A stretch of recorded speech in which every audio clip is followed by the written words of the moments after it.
Selamat pagi, selamat siang, dan selamat malam. Saya Manuel Dwi Putra dengan NIM 003 dari Untak Surabaya. Nama saya Mutiara Marani Mustikawati dengan NIM 141. Dan hari ini saya ingin menjelaskan tentang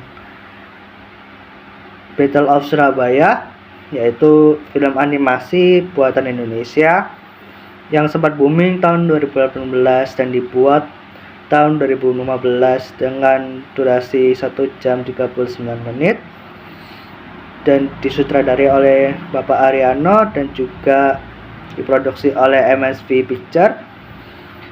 Film ini diawali dengan seorang anak Musa yang bekerja sebagai semes sepatu.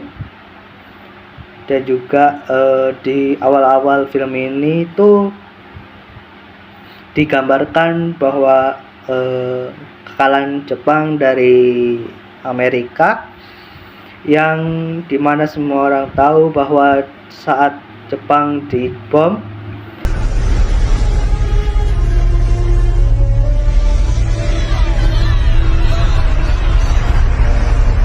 pasukan Jepang itu mundur dari Indonesia dan sempat ada beberapa tahun kekosongan kekuasaan. Dan juga pada tahun 1945, tepatnya tanggal 17 Agustus, Indonesia merdeka. Indonesia mengalami kekosongan kekuasaan. Diwakili Presiden Soekarno mengumumkan kemerdekaannya pada tanggal 17 Agustus 1945.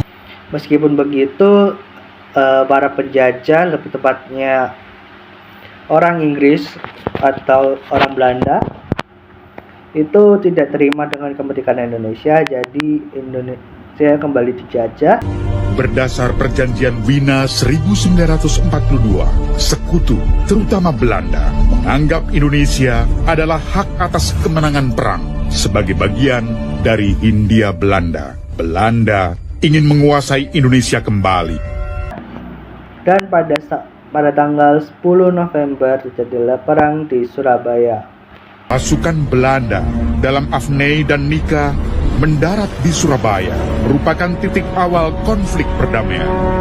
Puluhan ribu milisi dan tentara Republik melawan ribuan pasukan sekutu yang bersenjata lengkap. Peristiwa ini dikenal dengan pertempuran 10 November atau pertempuran Surabaya.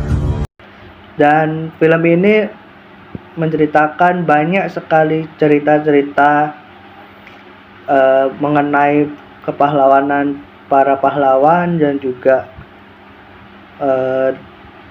cerita kehidupan dari si Musa. Film ini cukup bagus untuk dilihat dan cukup worth it untuk di-rewatch atau ditonton berulang kali karena visualisasi yang cukup bagus untuk film tahun segitu. Saya akan menjelaskan kelebihan film Battle of Surabaya. Yang pertama, visual yang menarik.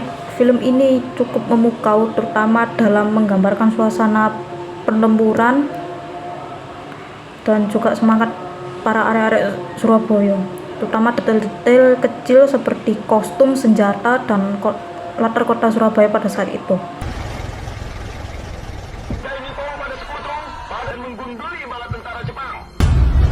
Kebencian pemuda kepada Jepang dan warga asing bisa menimbulkan kerusuhan di mana-mana. Yang kedua, mengangkat sejarah.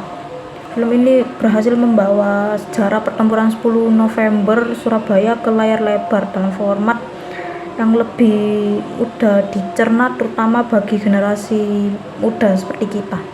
Jadi kita itu pengen lihat film sejarah, pengen lihat film sejarah tapi dalam bentuk film animasi gitu, kan menarik. Terus pesan nasionalisme, film ini berhasil membangkitkan semangat nasionalisme dan cinta tanah air. ya kisah perjuangan pemuda arek-arek Surabaya itu kan menginspirasi generasi sekarang kan, dan gimana caranya kita itu bisa mempertahankan rasa nasionalis kita gitu. Yang selanjutnya itu musik. Soundtrack film ini sangat mendukung suasana pada momen-momen tertentu dan menciptakan emosi yang mendalam.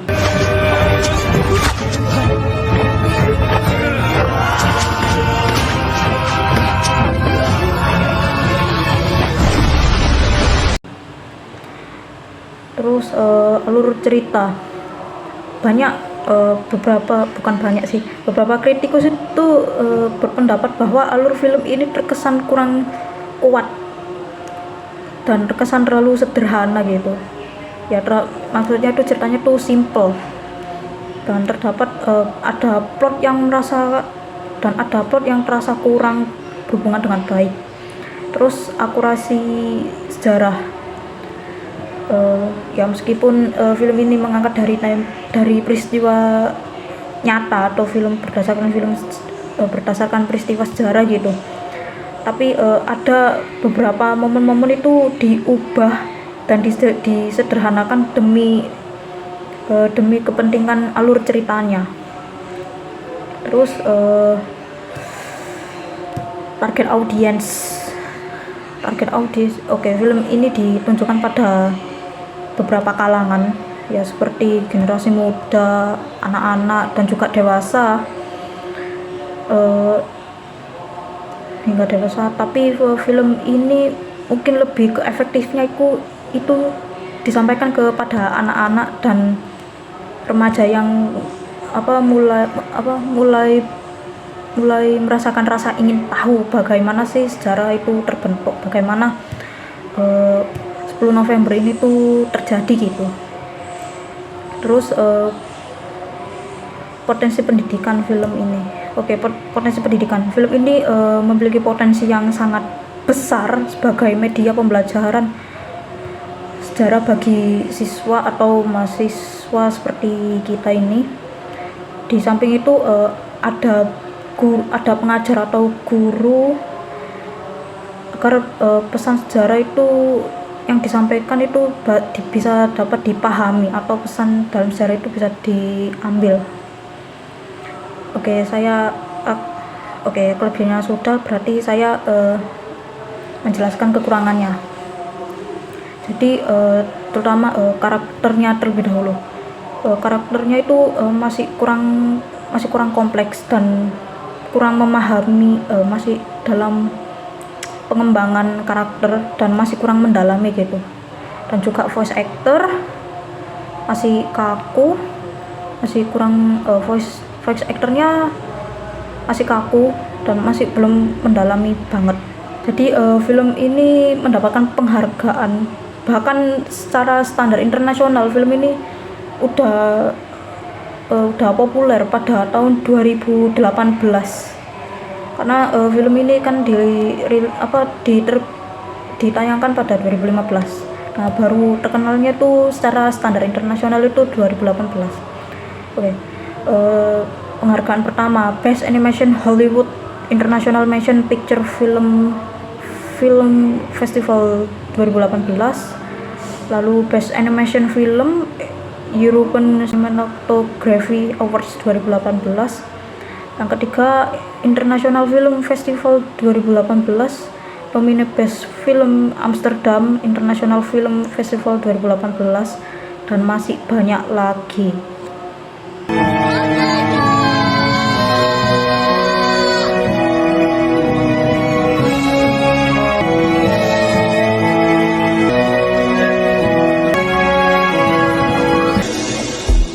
Mungkinkah ku temukan sebuah tanya yang kau tinggalkan, akankah datang untuk jemput impian?